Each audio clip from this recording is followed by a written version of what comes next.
नमस्कार दोस्तों, कैसे हैं आप लोग। आई होप सभी बढ़िया होंगे। एंड स्टॉक मार्केट ताज़ा न्यूज़ चैनल में आप सभी का स्वागत है। तो गाइज़ आज हम बात करने वाले हैं आईआरएफसी के बारे में, डिटेल में बात करेंगे। और गाइज़ देखिए 2 से 3 दिन पहले मैंने आपको एक वीडियो बनाई थी, वहाँ पे आपको मैंने क्लियर कट बोला था अगर इसको बेचना चाहते हैं तो थोड़ा सा वेट करिए, क्योंकि 1 नवंबर को इनके आने वाले हैं रिजल्ट, जिसके लिए आई थिंक 8 से 10 दिन ही रह गए हैं। तो मैंने बोला था कि उससे पहले इसमें 1.5-2 रुपये की तेज़ी देखने को मिलेगी। तो गाइज़ देखिए पिछले ट्रेडिंग सेशन में इसने 6 से 7% की तेज़ी तो दिखा दी है। अब गाइस आगे क्या करना है, डिसीजन क्या होनी चाहिए, 1 साल के लिए क्या टारगेट होनी चाहिए, 1.5 साल के लिए टारगेट क्या होने चाहिए, क्या नेक्स्ट ट्रेडिंग सेशन में भी पॉजिटिविटी दिखाएगा, सारी बातों के बारे में डिसीजन लेनी है तो इस वीडियो में पूरा बने रहिए। और गाइस हो सकता है कि आपको डिसीजन लेने में हेल्प हो। तो गाइस देखिए सबसे पहले हमने इस चीज़ के ऊपर फोकस करना है। ये फोकस क्या है, देखिए गाइज 2:30 बजे के बाद इसमें वॉल्यूम्स काफ़ी उठी है, वॉल्यूम्स के साथ इसमें तेज़ी आई है। तो गाइस देखिए यहाँ पे आप ग्रीन वाले जो यहाँ पे देख रहे हैं ना वॉल्यूम्स, तो काफ़ी बढ़िया वॉल्यूम्स उठी है 2:30 बजे के बाद। तो कहने का मतलब कि क्लोजिंग के टाइम पे इसमें बड़ी बाइंग उठाई गई है। तो ये एक अपने आप में पॉजिटिविटी रहती है कि हाँ जो नेक्स्ट ट्रेडिंग सेशन है वहाँ पे आपको पॉजिटिव ओपनिंग देखने को मिले और थ्रू आउट द डे भी पॉजिटिविटी रहे। तो हम ये कह सकते हैं इस बेसिस पे, तो हम कह सकते हैं कि अगले ट्रेडिंग सेशन में ओपनिंग तो पॉजिटिव में होनी चाहिए, और अगर मार्केट ने सपोर्ट किया तो ऊपर के ही लेवल में रहेगा नेक्स्ट ट्रेडिंग सेशन में भी। तो गाइस आगे क्या ये सस्टेन कर पाएगा, ऊपर आगे के लेवल क्या होने चाहिए, उससे पहले यहाँ पे आपने ये देखना है कि इसने 26 को क्रॉस किया था पिछले ही ट्रेडिंग सेशन में। तो गाइस देखिए वहाँ पे 2-3 बार इसने 26 को क्रॉस किया, बट वहाँ पे सस्टेन नहीं कर पाया।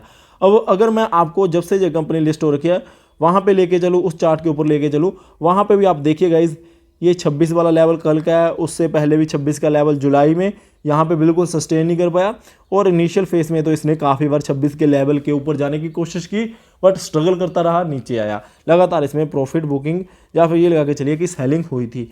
तो मैं आपको यहाँ से एक बात जरूर बोल सकता हूँ कि अगर 26 के ऊपर ये सस्टेन करता है मतलब कि क्लोजिंग देता है तो कुछ ट्रेडिंग सेशंस में, और वहाँ पे कुछ टाइम के लिए रुकता है, तो मैं ये कह सकता हूँ कि फिर यहाँ पे और भी ज़्यादा पॉजिटिविटी, और वो पॉजिटिविटी के बाद जो नेक्स्ट लेवल रहने वाले हैं वो 30 से 31 के हो जाएंगे।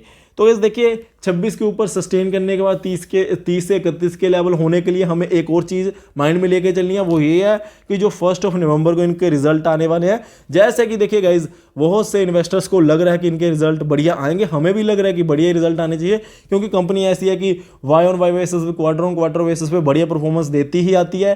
ठीक है, क्योंकि इनका बिजनेस मॉडल है कुछ ऐसा, आपको हमने काफ़ी बार बोला है। आप हमारे वीडियो सेक्शन में जाइए, आपको बताया है कि हाँ वीडियो सेक्शन में जाके देखिए, वीडियो काफ़ी बार कवर की थी कि इनका जो वर्किंग मॉडल है वो ऐसा है कि वहाँ पे रिस्क बिल्कुल कम रहती है, और जो जितना इनका बिजनेस है वो एज इट इज़ रहता ही रहता। तो बिजनेस के रिगार्डिंग मुझे नहीं लगता कि कोई डिक्लाइन आना चाहिए।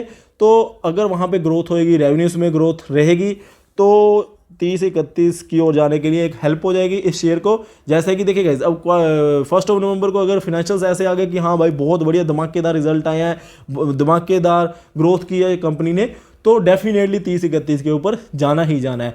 तो इस देखिए क्या 30-31 के बाद रुक जाएगा या फिर ऊपर के लेवल और दिखाएगा, तो उसके लिए मैं आपको एक बात बताना चाहता हूँ। देखिए अगर मैं आपको एक एग्जांपल बताना चाहता हूँ, देखिए गाइस ट्राइडेंट को सभी ने सुना होगा। देखिए गाइस अब ट्राइडेंट 4 रुपये से लेके चलिए 4 रुपये से 40 का जो उसका सफ़र हुआ है ना 8 से 10 महीने में, तो वो क्यों हुआ है? वो इसलिए हुआ क्योंकि उसमें लगातार कंपनी ने ऐसी पॉजिटिविटी डाली है। कैसे डाली है पॉजिटिविटी? कंपनी ने पहले जब 10-11 के ऊपर था, ये बातें लेके आई कंपनी अपनी बोर्ड मीटिंग में कि हाँ फंड रेज करेंगे, बिजनेस को एक्सपेंड करना है। फिर 14-15 पे गया, वहाँ पे बातें निकल के आई कि इनको कोई इंसेंटिव मिलेंगे टेक्सटाइल्स इंडस्ट्री को। उसके बाद आगे बातें निकल के आई कि कंपनी के रिजल्ट ही बहुत बढ़िया निकल के आए हैं। फिर बातें निकल के आई कि कंपनी को पीएलआई स्कीम के तहत काफ़ी ज़्यादा सब्सिडीज या फिर इंसेंटिव्स मिल सकते हैं। तो इन सारी बातों के साथ लगातार उस शेयर में लगातार ग्रोथ आती गई। अब आईआरसीटीसी देखिएगा 1800 के पास फंस रहा था। क्यों फंस रहा था वो शेयर? क्योंकि उनके रिजल्ट उतने बढ़िया नहीं आए हुए थे उस टाइम पे। जब पिछले साल के रिजल्ट आए थे ना, उनके कोई ज़्यादा खास रिजल्ट नहीं थे, और वो शेयर 1800 रुपये के ऊपर फंस रहा था। तो देख के आप खुद भी उस चार्ट को देख सकते हैं। हुआ क्या, देखिए गवर्नमेंट ने ऐसी डिसीजन ली, स्प्लिट किया शेयर को, या फिर ऐसा कॉर्पोरेटिव एक्शन लिया गया कि वो शेयर 1800 से 6200 के ऊपर गया। तो इस देखिए अगर 31 से 40-50 इसको होना है, तो अगर 2-3 इसमें पॉजिटिव न्यूज़ आती है तो डेफिनेटली ये शेयर भी भाग जाएगा। और गाइस देखिए एक और बात समझ के चलिए, जैसे मैंने आपको ट्राइडेंट की एग्जांपल दी है ना, ट्राइडेंट 4 से 40 हुआ, उसमें अपर सर्किट के साथ ही तेजी आई है। वो क्यों आई है? देखिए सस्ती वैल्यू का स्टॉक था। जितने भी रिटेल इन्वेस्टर्स होते हैं या फिर छोटे इन्वेस्टर्स होते हैं, उनको ये लगता है कि भाई 20-22 का शेयर है, इसको लेके चलिए, क्या पता कि 1000 का हो जाए, 2000 का हो जाए, काफ़ी पैसा बन जाएगा। तो जिसके चलते हुए एक बेनिफिट रहता है छोटी वैल्यू वाले स्टॉक्स को, कहने का मतलब कि छोटी वैल्यू इन द सेंस की जिनकी वैल्यूएशन कम हो, 20-25 के अराउंड हो, जैसे कि IRFC की 25-26 रुपये के अराउंड वैल्यू है, जिसके चलते हुए हर एक बंदा इसमें घुसने की कोशिश करेगा अगर पॉजिटिविटी आएगी कि क्या पता यार 1000, 1500, 2000 का इन फ्यूचर 10 साल बाद, 20 साल बाद हो जाए तो काफ़ी पैसा बन जाए। तो जिसके चलते हुए अगर इसमें भी लगातार पॉजिटिविटी आती गई तो ये शेयर काफ़ी भागेगा। तो क्या पॉजिटिविटी आ सकती है, कहाँ से आ सकती है? तो गाइस देखिए सबसे बड़ी बात है कि जो इनके रिजल्ट है वो मुझे लग ही रहा है कि ग्रोथ के साथ आएंगे, तो वो एक पॉजिटिविटी रहने ही वाली है। और दूसरी अगर मैं आपको बात बोलूँ, एक इनका इंटरिम डिविडेंड आता होता है, अगर उसमें ये थोड़ी सी ग्रोथ करते हैं, अगर जैसे देखिएगा पिछली बार इन्होंने 1 रुपये 5 पैसे पर शेयर डिविडेंड दिया था, अगर ये 2-2.5 रुपये का डिविडेंड कर देते हैं, क्योंकि इनके जब प्रॉफिट्स बढ़ के आएंगे हो सकता है कि कंपनी उन प्रॉफिट्स को डिस्ट्रीब्यूट कर दे as a dividend share holder को ज़्यादा डिविडेंड पे आउट रेशियो के साथ। तो कहने का मतलब अगर 2-2.5 रुपये की डिविडेंड पे आउट 2-2.5 रुपये इन्होंने एज ए डिविडेंड दे दिया तो और भी ज़्यादा बाइंग आएंगी, वो भी एक पॉजिटिविटी रहने वाली है। तो उसके बाद जैसे कि आपने मेगा मर्जर की बातें सुनी होगी, देखिए आयरकॉन, IRFC, RVNL ये शेयर ऐसे भागेंगे कि पकड़ने मुश्किल हो जाएंगे, अपर सर्किट में ही फिर वो ट्रेड करेंगे।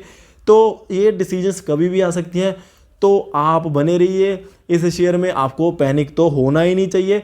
और गाइस देखिए कंपनी गवर्नमेंट की है, मैं मानता हूँ बहुत से लोगों के माइंड में डाउट रहता है ना कि गवर्नमेंट की कंपनी है भाई, अगर ऐसी डिसीजन नहीं ली गई तो गाइस मैं आपको एक बात बता दूं, इनका देखिए गाइस काफ़ी आगे बातें तो काफ़ी है, जैसे कि हाँ इनमें OFS आना है तो क्या होगा, ये क्या होगा, वो बातें तो अगर मैं यहाँ पे स्किप करके ये बात बताऊँ कि गवर्नमेंट इसकी वैल्यूएशन बढ़ाना चाहेगी OFS से, तो क्यों बढ़ाना चाहेगी वो कभी फिर बातें करेंगे।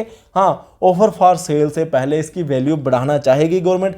तो मैं आपको ये कह सकता हूँ कि अगर इन सारी बातों को माइंड में रखा जाए, बेशक गवर्नमेंट मेगा मर्जर की बातें लेके आए या फिर कुछ और बातें लेके आए या फिर कुछ ऐसे स्टेप लिए जाएँ कि इनको कोई बड़ा काम दे दिया जाए या फिर रेलवे ऐसा प्रोजेक्ट स्टार्ट कर दे जिसके लिए सारा फिनांस IRFC की ओर से किया जाए, तो कुछ ऐसा कुछ कर सकती है गवर्नमेंट जिसके चलते हुए ये शेयर पकड़ना मुश्किल हो सकता है। तो ऐसा अगर कोई डिसीजन आता है तो मैं आपको इसीलिए बोलता आता हूँ कि पहले ही इस शेयर को लेके चलिए। देखिए पैनिक वहाँ पे होता है, यहाँ पे हमारी कैपिटल सारी की सारी ब्लॉक लगती है। तो इस देखिए कभी भी मैं आपको आज ये बात बोल रहा हूँ, पहले भी बोलता रहा हूँ और आगे भी बोलता रहूँगा कि कभी भी बेशक आपको कोई आके इंसान बता दे, आप 101% श्योर हो जाओ कि भाई कोई शेयर दूसरे दिन 20% का अपर सर्कल लगाएगा, फिर भी जो आपकी कैपिटल होती है ना वो 100% अपनी कैपिटल नहीं लगानी है। तो कैपिटल हमेशा डिस्ट्रीब्यूट करके ही लगाइए।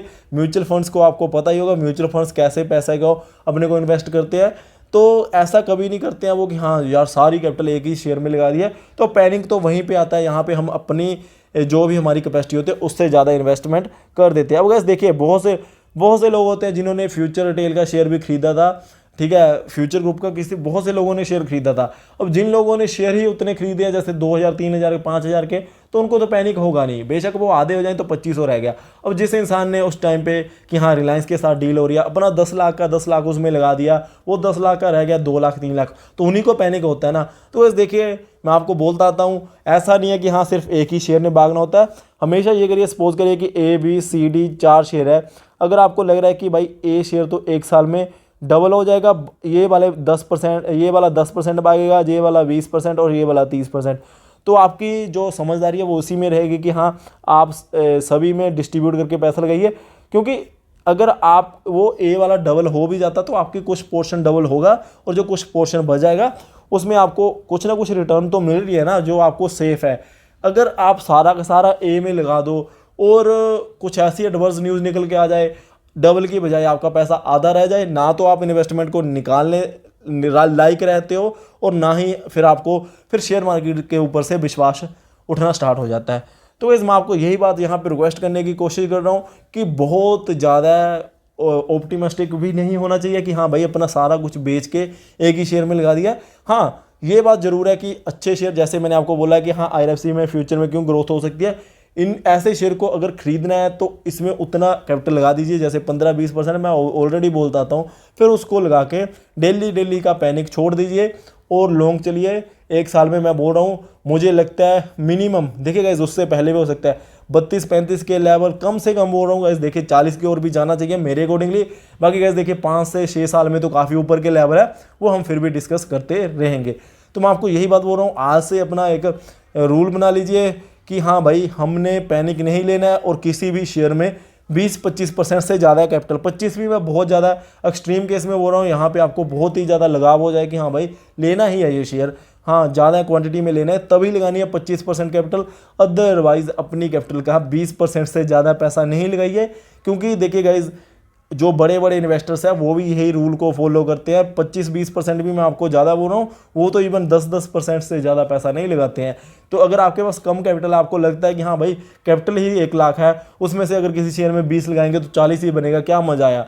तो गैस देखिए जो आप सेफ हो, बाकी जो आपने 80,000 किसी और शेयर में लगाया है वो भी तो आपको पैसे कमा के देंगे ना, ठीक है। तो इन सभी बातों को यहीं पे ख़त्म करते हुए मैं आपको ये बात बोलना चाहता हूँ, लॉन्ग टर्म में आपको IRFC पैसा बना के देगा।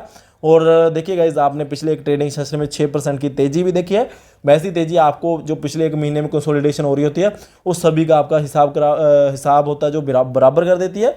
तो मैं आपको यही बात बोलता हूँ कि कभी भी पैनिक नहीं होना है, उतनी क्वांटिटी उठाइए जो आपको पैनिक ना दे। Thank you guys for watching, जय हिंद।